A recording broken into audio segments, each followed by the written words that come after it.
Yang pertama ada saluran pemasaran. Menurut Kotler, saluran pemasaran adalah sekelompok perusahaan atau perseorangan yang memiliki hak pemilik atas produk atau membantu memindahkan hak pemilikan produk ketika akan dipindahkan dari produsen ke konsumen. Secara umum, saluran pemasaran adalah salah satu aspek yang membantu keputusan pemasaran yang lain seperti dalam hal penetapan harga yang secara langsung bergantung pada saluran pemasaran seperti apa yang diterapkan oleh perusahaan tersebut dan berapa banyak pihak yang terlibat di dalamnya. Saluran pemasaran antara bagian satu dengan bagian lainnya merupakan satu kesatuan yang saling bergantung sehingga membentuk sistem saluran pemasaran yaitu atau marketing channel system. Saluran pemasaran mempunyai andil dalam menyampaikan barang ke konsumen yaitu sebagai agen bagaimana perantara pemasaran bernegosiasi atas barang milik produsen dengan konsumen. Adapun bagian-bagian dari saluran pemasaran yang pertama, perilaku saluran. Perilaku saluran pemasaran berisikan perusahaan-perusahaan yang bersatu untuk mendistribusikan barang dari produsen kepada konsumen. Setiap anggota memiliki peran masing-masing dalam menjalankan fungsi masing-masing. Namun, tak jarang dari seluruh anggota ada anggota yang sering mengabaikan fungsi mereka. Dalam perilaku anggota saluran, ada dua macam konflik yang sering timbul. Yang pertama, konflik horizontal. Konflik horizontal adalah perselisihan yang timbul antara perusahaan-perusahaan pada tingkat distribusi yang sama. Yang kedua, konflik vertikal. Konflik vertikal adalah perselisihan yang timbul antara perusahaan-perusahaan pada tingkat yang berbeda. Yang kedua, sifat dan peran saluran pemasaran. Dalam saluran pemasaran, perusahaan memberikan sejumlah kendali kepada mitra saluran atau perantara menjual produk. Produsen menggunakan perantara bertujuan untuk menciptakan efisiensi dan efektivitas yang lebih besar dalam membuat barang tersedia secara luas, sehingga dapat diakses oleh pasar sasaran. Peran perantara di sini adalah untuk mengubah pilihan produk yang dibuat oleh produsen menjadi pilihan produk yang diinginkan konsumen, serta mengubah pembeli potensial menjadi pelanggan yang menguntungkan.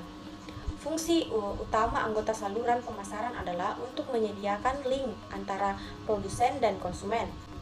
Selain membantu menyelesaikan transaksi, ada pun fungsi lain dari anggota saluran antara lain yang pertama, informasi anggota saluran pemasaran dapat mengumpulkan informasi tentang pelaku dan kekuatan dalam lingkungan pemasaran, kemudian mendistribusikannya kepada sistem intelijen pemasaran ataupun sebagai acuan atau data untuk riset pemasaran yang diperlukan untuk perencanaan ataupun pengembangan pemasaran. Yang kedua, promosi anggota saluran pemasaran merupakan media promosi. Bagaimana mereka menyebarkan dan mengembangkan komunikasi persuasif kepada konsumen tentang suatu penawaran. Yang ketiga, kontak anggota pemasaran berperan menentukan dan berkomunikasi dengan pembeli prospektif.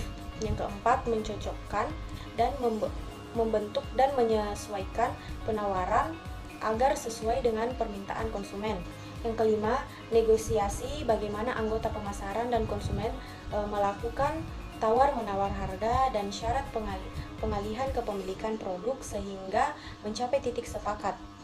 Fungsi lain dari saluran pemasaran adalah yang pertama, distribusi fisik. Saluran dapat memindahkan atau mengirimkan barang dan menyimpan barang. Yang kedua yaitu pendanaan.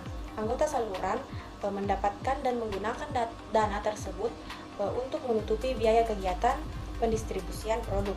Yang ketiga, pengambilan resiko. Bagaimana anggota pemasaran dapat menganalisis resiko pendistribusian barang. Yang ketiga, jumlah tingkat saluran.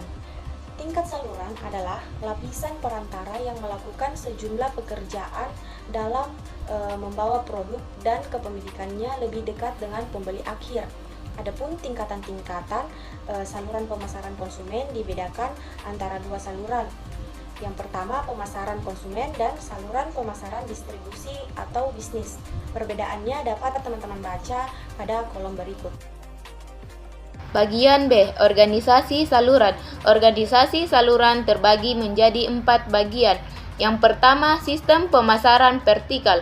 Sistem pemasaran vertikal sendiri dibedakan atas. Yang pertama, PMS Korporasi. PMS Korporasi adalah sistem pemasaran vertikal yang mengkombinasikan tahap produk dan distribusi di bawah kepemimpinan tunggal, di mana kepemimpinan saluran ditetapkan melalui kepemilikan bersama. Sistem pemasaran vertikal yang kedua yaitu PMS kontraktual. Ada 3 jenis PMS kontraktual antara lain. Yang pertama, rantai sukarela yang disponsori oleh pedagang grosir. Yang kedua, koperasi pengecer. Yang ketiga, organisasi wiralaba. Sistem pemasaran vertikal, organisasi wiralaba atau franchise organization. Bentuk-bentuk organisasi wiralaba itu sendiri ada 3, yaitu yang pertama, sistem wiralaba pengecer yang disponsori produsen, misalnya port dan jaringan dealer waralaba independennya. Yang kedua, sistem waralaba pedagang grosir yang disponsori produsen. Yang ketiga, sistem waralaba yang disponsori oleh pengusaha jasa. Sistem pemasaran vertikal yang ketiga yaitu PMS teradministrasi. PMS teradministrasi adalah sistem pemasaran vertikal yang mengkoordinasikan tahap produksi dan distribusi, di mana tidak melalui kepemilikan umum atau ikatan kontraktual, tetapi melalui ukuran dan kekuatan salah satu atau beberapa anggota yang dominan. Bagian 2. Sistem pemasaran horizontal. Sistem pemasaran horizontal adalah sistem pemasaran di mana 2 atau lebih perusahaan yang tidak berhubungan pada satu tingkat yang sama bergabung untuk meraih peluang pemasaran baru. Perusahaan dapat menggabungkan sumber daya keuangan, sumber daya produksi, ataupun pemasaran dengan pesaing ataupun bukan pesaing mereka dalam jangka waktu temporer maupun permanen, atau menciptakan perusahaan usaha patungan atau joint venture untuk meraih keuntungan lebih banyak daripada dilakukan sendiri serta dapat mempercepat ekspansi. Bagian 3. Sistem pemasaran multisaluran. Sistem pemasaran multisaluran adalah sistem pemasaran di mana sebuah perusahaan menetapkan 2 atau lebih sistem pemasaran untuk dapat menjangkau 1 atau lebih segmen pelanggan. Bagian 4. Mengubah organisasi saluran. Sifat dan desain saluran pemasaran sangatlah dipengaruhi oleh perkembangan teknis dan pertumbuhan sistem pemasaran langsung atau direct marketing.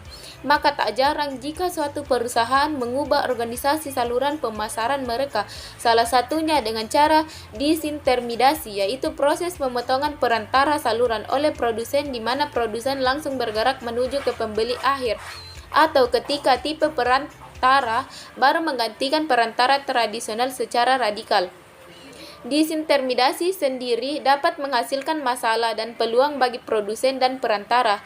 Di sisi perantara tradisional, agar tidak tersingkir, mereka harus mampu menemukan cara baru untuk menambah nilai dalam rantai pemasokan.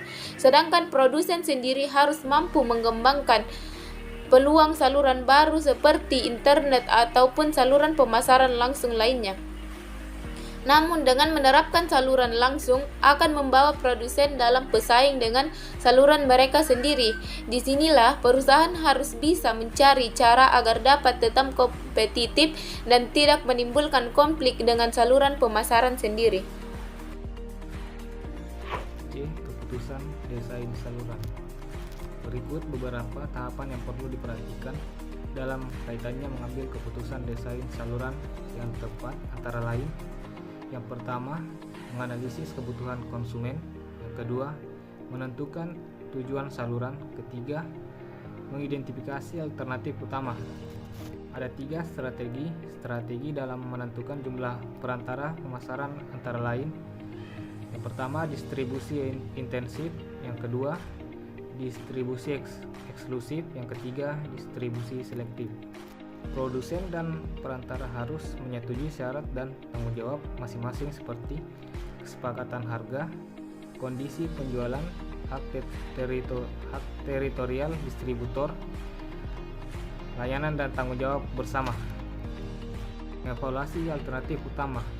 Tahap selanjutnya adalah mengevaluasi alternatif dari hasil identifikasi berdasarkan kriteria ekonomi, kendali, dan adaptif.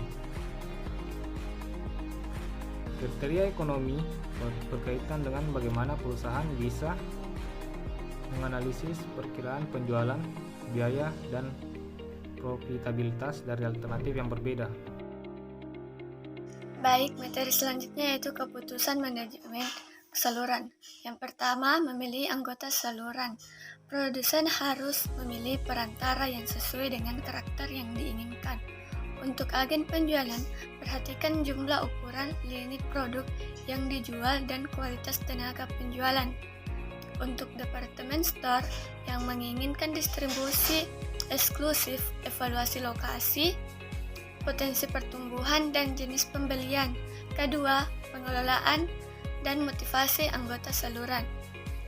Produsen memiliki berbagai cara dalam mengelola distributor terkait dengan saluran.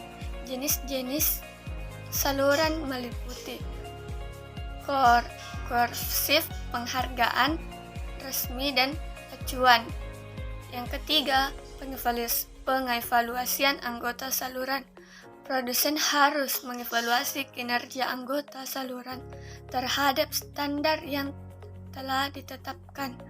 Evaluasi mencakup perolehan kuota penjualan, persediaan produk, waktu pengiriman, perawatan barang yang rusak, dan kerjasama dalam pelatihan promosi perusahaan. Materi terakhir yaitu logistik pemasaran dan manajemen pasokan. Perusahaan perlu memutuskan cara untuk menyimpan, menangani, dan memindahkan produk dan jasa mereka secara efektif agar tersedia bagi pelanggan pada waktu, tempat, pilihan yang tepat. Yang pertama, rantai pasokan dan jaringan penghantar nilai. Rantai pasokan adalah jaringan perusahaan yang bekerja sama untuk membuat dan menyampaikan produk atau jasa kepada konsumen akhir, dari bahan mentah hingga retainer toko. Kedua, sifat dan arti penting logistik pemasaran melibatkan perencanaan, implementasi, dan kendali aliran fisik barang atau jasa, dan informasi untuk memenuhi kebutuhan pelanggan dan mencapai laba. Membangun jaringan penghantar nilai dengan pemasok, distributor, dan pelanggan untuk meningkatkan kinerja sistem secara keseluruhan.